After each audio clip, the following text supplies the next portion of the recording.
Hello, hello. Ron Callis here with another episode of Automation Unplugged. Today is Wednesday, December 2nd. It's 11:30 a.m., so a little bit of a different time or unusual time than normal. And as usual, let me jump over to Facebook and ensure that we are, in fact, streaming live. So stand by here. All right, let me check here. Yeah, we are live. This looks like we are coming in okay.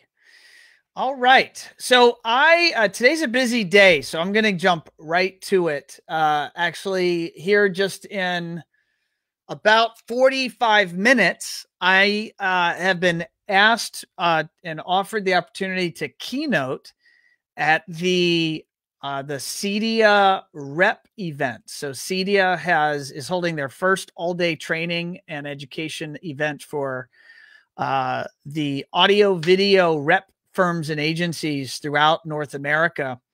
And at the moment, I think there's 275 companies or so registered to attend, and super excited to do that. So given that time commitment, I'm going to be jumping right from this show. That is, by the way, why we're coming to you at 11:30 a.m. versus our 12:30 p.m. normal time. And fortunately, my guest was able to accommodate this little bit of a shift in timing. So that's good news. So who is the guest? This is show 148. And our guest is Gregg Dixon. He is president at AV Specialists. And Gregg is coming to us from Clearwater, Florida. So known Gregg for quite a while now. He's running a great operation. And fortunately for he and his staff and One Firefly, Gregg's doing great. He's having a good year, even though there's a lot of the stress and challenges of COVID that all of us around the world are facing. He's running a great operation. So let me go ahead and bring him in without further ado, and let's say hi to Gregg. Hello. There you are, Gregg. All right, now we see you. How are you, sir? Doing fantastic. Thank you. Gregg, thank you for taking time out of your busy schedule. Let's tell the audience, where are you coming from us now? Are you at your home or your office? Yeah, I'm actually in the showroom at the store right now, sitting next to some Macintosh gear and some Sonos Faber speakers. Is this your 2-channel room, or is this a theater? Yeah, it's the 2-channel room. 2-channel room. Okay, cool. And tell us a little bit about AV Specialist. Who and what is AV Specialist? How long have you been around? And then as always, we'll go back into your backstory. But let's start with your business. Yeah, so we started in '95. We've kind of always done about 50% commercial, 50% residential. And obviously with the COVID thing, the residential is way, way up because everybody's stuck home. And it's just been the last kind of 3-4 years have been fantastic. Just nothing but, growth straight up. So it's been fun. What is a typical type of project residentially that you would do? And what's a typical commercial project that you would do? Yeah, so the residentials can be all over the place. It could be something from a sound bar in a nice TV in a condo with maybe a control 4 system to, a whole house automation with control 4 and ceiling speakers and Wi-Fi and door locks and, you name it, it's in there. It's just kind of, you never really know what you're going to get. And so it could be big, could be small, anywhere in between. Got it. Understood. And what does a commercial project look like for you? So that's also another thing that's really varied. It could be anything from a restaurant. It could be something to do at a church. Could be, we do boardrooms occasionally, although that's kind of gotten really scaled down. We do more of like a lot of huddle rooms, which is not all that different than what we're doing right here.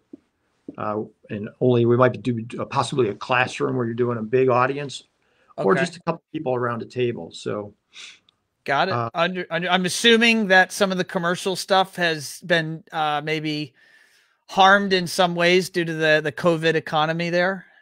yeah, I think so. Although the residential's been really growing anyway, so it's hard to tell how much of one is the other since business hasn't slowed down and we really got all we can handle at the moment. So probably a good thing that the commercial slowed down, I guess, is what I'm saying.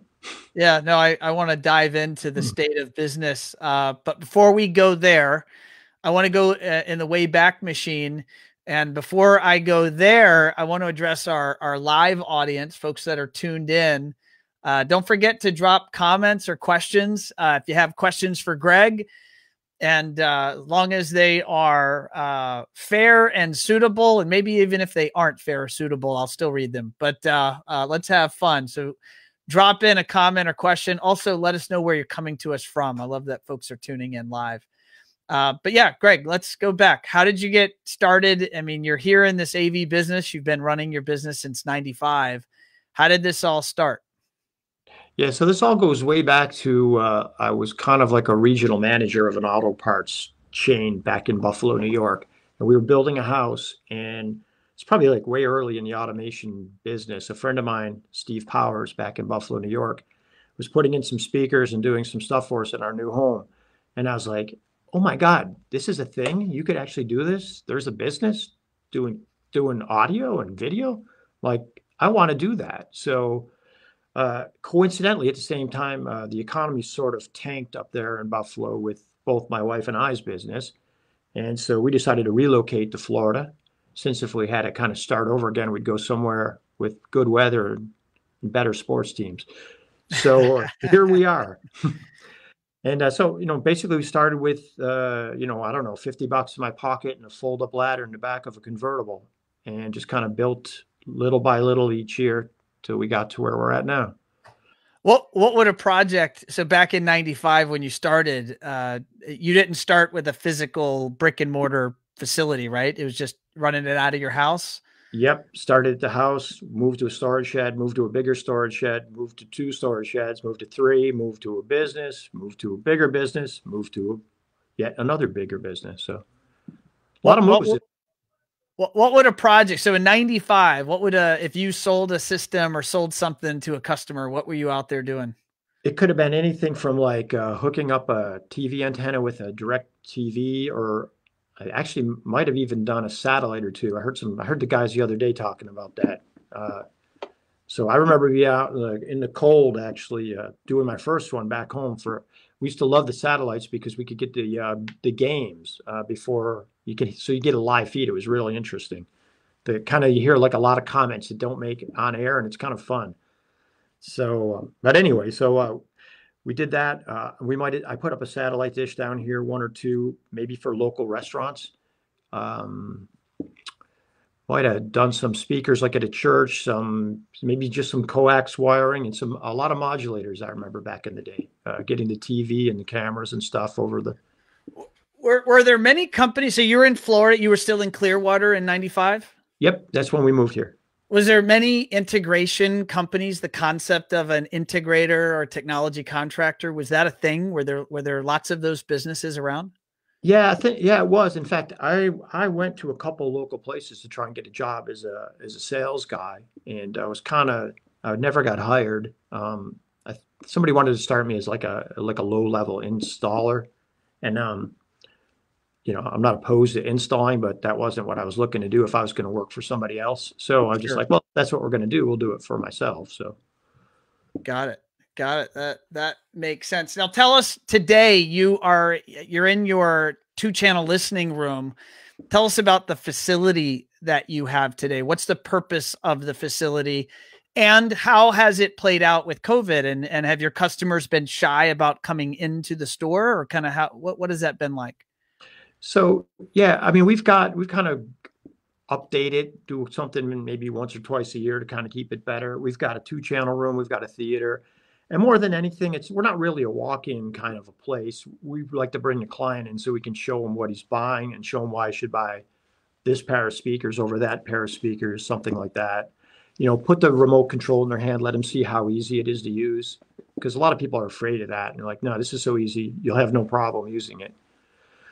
So that's kind of why we have this, basically it's so much easier to sell somebody something better when they can see it or hear it. Just it makes it a no-brainer. It makes, if you put $500 difference on a pair of speakers on paper, people won't do it. But when you bring them in and you say, listen to this one, listen to that one, oh, okay, we'll take it. They'll take, so just that experience. So this is an experience center, really. Yeah, yeah, that's a good way to put it. How often are you finding that you're upgrading the technology?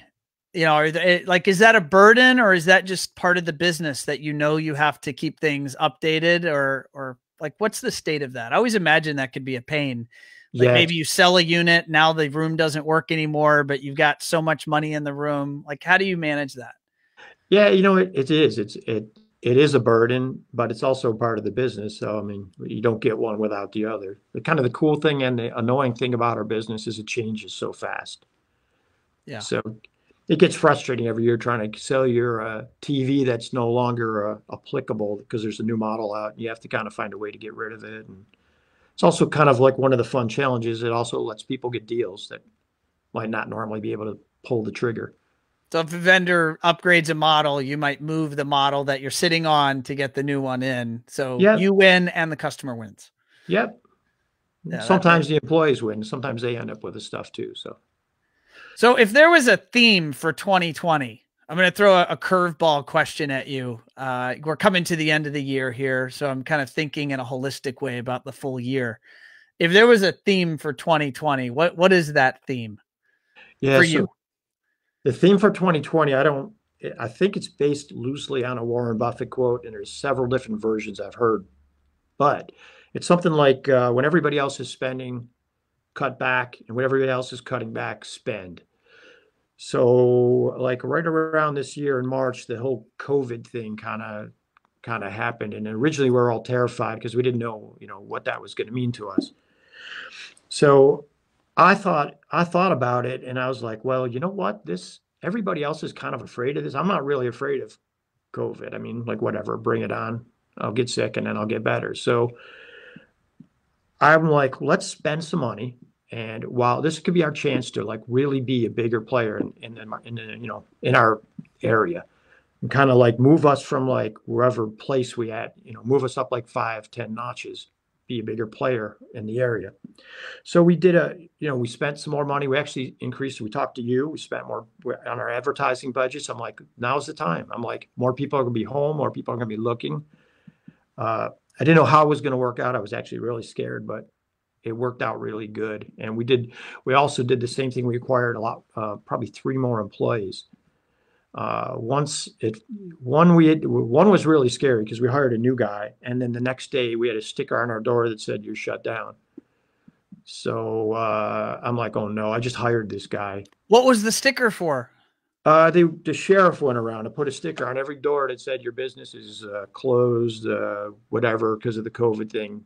So Was it legal? Was it like a county mandate or a state mandate? yeah, like a county mandate, and I don't exactly remember what it says because we never paid attention to it. So we left. So you just kept operating regardless of the sticker. Yep, we tried to make sure everybody was safe. Kept everybody away from each other. Nobody knew what the deal was. The people that were scared, we had them take their vacation and stay home. The people that wanted to come in came in, and little by little, just kind of kept plugging along. So you'd asked about the showroom, and so we have clients that are nervous to come in. We have others that come in and they don't care about master. Like we had COVID already. We don't care. Do you care? I'm like, we're here to do whatever you want to do. Like my thing is whatever you're comfortable with to do. I'll wear a mask if I feel like somebody needs to. If I was on a plane or in a crowded subway, I might want to wear a mask. But walking down the street or going for a run, no, thank you. Yeah. Yeah. No, I guess I don't understand. I know in some states around the country, and I don't want to get too political because this is a polarizing topic, as silly as that is. I don't know that it should be. But the idea that like I walk every morning, right? That's my mental health and physical health activity. I try to walk, 3 or 4 miles every morning, 7 days a week. And the idea that I would wear a mask while I'm walking where no one's within hundreds and hundreds of feet, like that makes not even a little bit of sense to me. Nope. So I don't do that. But I would also add, yeah, I don't think we're required to do that here in Florida, but there are some states where you are required to do that. And that just strikes me as a little bit silly. But Yeah, this is like way back in the beginning. And then we got declared essential, and then none of that stuff really mattered. So yeah, that makes sense. So the residential business has, you said the residential business is booming. Give us just what has that meant for you? How are they when they engage with you? What do your customers want? What are they asking for? so we're seeing a lot more of what you might expect. People are realizing how bad their Wi-Fi is. So, the budget for the Wi-Fi is increased tremendously. And we're selling brands like Ruckus, and which, before that would have been, people would be like looking at going, you want how much money for Wi-Fi? And be like, well, you want it to work? This will work. And so even if they don't want to do the Ruckus, there's other options from like Arachnus and Pack Edge and all that, at a little bit lower price point, depending on how important it is to you. So that's been a big so they're help. asking for home networking solutions. Absolutely. Do they care how much they spend, or like, is this time, maybe the demands on their network, has it changed their willingness to purchase quality or more robust solutions? Exactly. That's what I was trying to get at. But yeah, exactly. The price has become way less important, and the function has become way more important, especially with kids home from school and all that. So have you managed to, you mentioned that you'd hired 3 new techs and you kind of ramped up your production capacity before the demand was there. So kind of as a predecessor. So you were hoping the demand would be there. Have you filled that demand, that capacity? You're now, your team is all busy. Yeah. Well, one we had hired right before, because we kind of seen that it was getting tough to finish the jobs with what we had on the table, because business was already good before COVID. Then it kind of dropped off for just the end of March was bad and April was bad. Then it came right back. And so we had a new tech. We went out and got another tech that was pretty recently. And one of the biggest differences really is we brought in a sales guy that's a lot better at selling than I am. So I'm seeing we got a friend here commenting, so I'm actually going to take the you got Joey there commenting, so I'm gonna put that on the screen in just a minute. Hey Joey, thanks for tuning in. But I want to ask a question, because you told me something that I don't, even if you had told me this before, Greg, I don't know that I heard it. Sometimes people say things and it's in one ear and out the other, but you said something to me recently and I heard it, and it really struck my curiosity. And you mentioned that you had started AV Specialist, in 1995. I'm trying to do the math. I think that's 25 years ago, 25 years ago. Yep. And you mentioned it's really been in the last 2 to 3 years that your business has really taken off. Yep. So there was, 20 some years where you were here and you were doing okay. In the last so many years, there's been a big change. There's been a notable change in trajectory of the business. Yep. What caused that? What do you think about? What do you attribute that move to, or that pivot? Yeah, that's all actually pretty clear in my mind. So one of the other guys down here told me, if you want to make money on TVs, you need to join something like a ProSource. So we did, and then joining ProSource just kind of opened my eyes to the other possibilities. When I seen the kind of jobs people were doing, and I'm like, and the education that they gave you, I was like, wow. So we got involved with ProSource, which brought us to meet like other people, like we saw brands like Control 4, brands like Sony, brands like we've got other brands like Macintosh.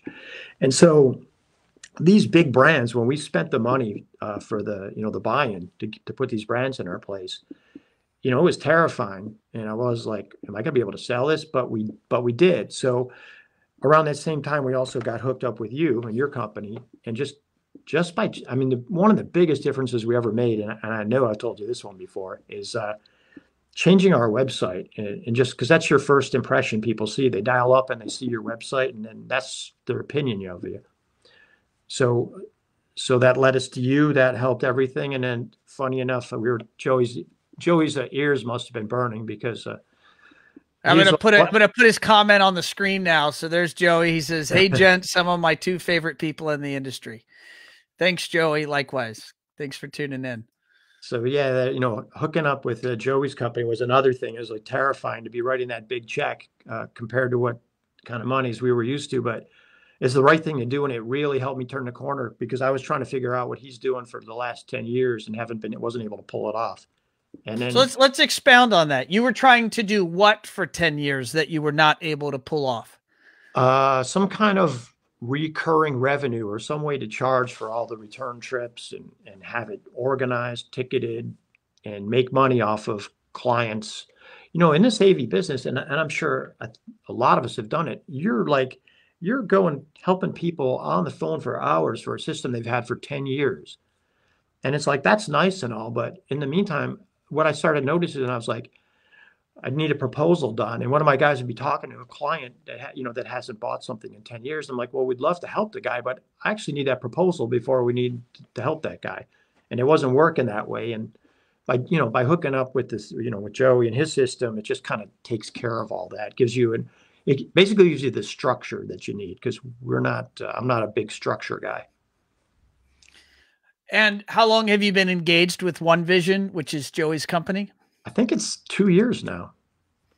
2 years. How does it work? So a customer has a need, or they want to call in on that Friday afternoon or Friday evening, and they have an issue or they think they need support. What happens?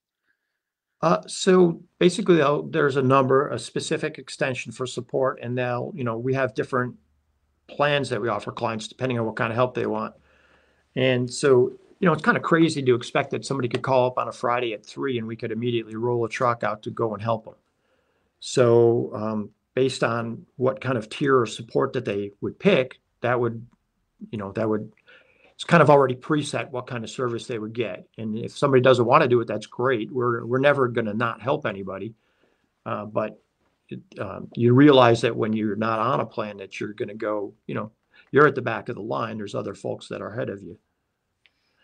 And it's interesting too with the hurricane that just kind of hit this area. We really realize how important that is. And a lot of folks that just come down to this area, and they visit, they have their main homes out of town. It's really important that their system would be monitored because we had almost everybody that all our nice houses are out on the water. So all the best houses have the very worst infrastructure as far as internet and power. And their expectation is they come down and everything works, but with the power situation and the rest of the grid, it's just terrible. It's a lot of work to keep everybody happy. And help me. This might be a silly question. Certainly Joey's going to slap his hand to forehead when I ask this question. But educate me and educate the audience. When there's let's say you have a client, they bought stuff from you 10 years ago. And let's say that, the network goes down, and let's even say, some stuff burned up or broke. What do they do, or how are you preemptively managing that? And how do you coordinate that with Joey and One Vision to get that client system brought back to life in a way that's fair to you from a business and a money standpoint, and it's fair to the client because they're happy because their system's alive? Yeah, that's one of the other beauties of this is so you have a ticketing system. A ticket would come through to you. And now, in the past, we were just basically kind of wing it. Oh, this guy needs help again. And we'd go help him. But now there's a written record. So everything that we do is in a ticket. Every time we've been out to a house, we have a written record of what we did and what we recommended. And it just makes it a lot easier. In the past too, as when we're small, one guy's taking all these calls. And now we've got 12 different people here. So we can say, I'm looking at your notes and I see that we've talked to you about this on this day and this day and this day. Are we ready to do this yet? Or are we going to keep on, just kind of coming out? We can bill you forever if you want to, but we could also fix it if you've already given me $700 to fix it. We only wanted $1,500 to be done with it. Why not just replace it and move on? No, that's very cool. I wanna jump on. I'm just mindful of time, Greg, because I know that actually you have things to do, and I have to go do this other thing with the CEDIA talk. But I got a couple more topics I want to jump into quickly if we can. Yep. And that is that I know that you have a philosophy that you have fun in the workplace from a company culture standpoint. You like to joke around with your guys or your team. And then when you got to be serious with your customer, you get serious and you talk about the proposal. Kind of what's your philosophy on running an office or running a company? And how do you, and I know you've had some members of your team stick with you for 20 plus years. How do you do that? Yeah, so that philosophy goes back to that auto parts chain I was telling you about. We used to work 60 hours a week there. So we'd see each other way more than we'd see our wives, girlfriends, dogs, whatever. So I'm like, if we got to do this, and this is what we're doing we need to have fun. So we would joke around. We kind of carried over to this business too. We scare people, hiding behind a door, playing all kinds of childish games. My wife says she would never work for me, but I don't know. So you guys will prank each other? Oh, absolutely. The whole day is a prank. The whole day is a prank. So you're trying to have as much fun as you can. And then, there are just times where it's serious. So you get serious, you solve, the 5 minutes, you take care of the client, put on your game face, do what you need to do. But in the meantime, when, you don't want to be laughing when a client's looking at you with a problem. But so other than that, we try to, just kind of keep everything going. All right, one or two more nuggets of gold. What do you have for that business owner that's out there that has not been operating for 25 years? Maybe they've been at it for a few years. And what's a word of wisdom or two that you wouldn't mind sharing? Something that you've learned along the way that now you practice that you wish you had known earlier? That I wish I would know. One of the things that we just do is we just try to do what we said we're going to do. So if I tell you I'm going to make your system do X, I like to believe that we would deliver that. And so I would like to think my word is good. You don't need a contract from me. If I say I'm going to do X, you're going to get it. And other than that, we just try to we're always looking for something better, not necessarily more profitable, but something that'll make something be better. Give me an example. So just take ceiling speakers. We started out with, I'll stay away from brands, but, real popular one that we thought sounded okay. Now, if I think about that speaker, I'm like, oh my God, this is horrible. Why would anybody even put this in their ceiling when we can, put in this one for not that much more money, and it's night and day difference. So try to give people, I think, a good bang for their buck. Yeah, better is better. I say that all the time around One Firefly. Better is better, and your customer will appreciate it. Your team will appreciate it. So yeah, that's great. Greg, how can folks that want to learn more about AV Specialists or that want to get in touch with you, what is the best way they can do that? Well, we're on Facebook. I don't know if you have the links there, but it's AV Specialists Incorporated. I'm going to do this. I'm going to at least put your website up here on the screen so everyone could see that. Perfect. And there's a contact on there. If you write on that website, you can reach me. There we go. I'll put your scroller for at least your website. Do you want to volunteer any social handles or phone numbers or emails, or is the website the best way for people to get in touch? Yeah, I'm Greg with 2 G's at the end. So Greg at avspecialist.com is directly to my email. And then social, I actually don't know them off the top of my head. So it looks like our team at One Firefly is in the comments already dropping in the Facebook link there. So great job, team. Greg, I know this was a quick one. We'll have to have you back on, but thank you for taking time out of your busy schedule to join us here on episode 148 for Automation Unplugged. Thanks, Ron. It was a pleasure. Awesome. Thank you. All right, gang, there you have it. Show 148, Gregg Dixon, AV Specialist. Great guy. He's soft-spoken, and he confided in me that he was a little, I don't want to say shy because Greg doesn't get shy, but he was, he doesn't like big crowds. And I said, Gregg, this is just you and me and a few people watching out there in the universe, and or maybe listening so through podcast. And that was a lot of fun. So I have to run, gang. I hope you have a great rest of your Wednesday. This is December 2nd. So we're right here in the middle of the holiday season, the frenzy that is the holidays, at least here in the US. And want you all to have a safe rest of your week and weekend. And I will see you next week with another episode of Automation Unplugged. Thank you all so much, and I will see you soon.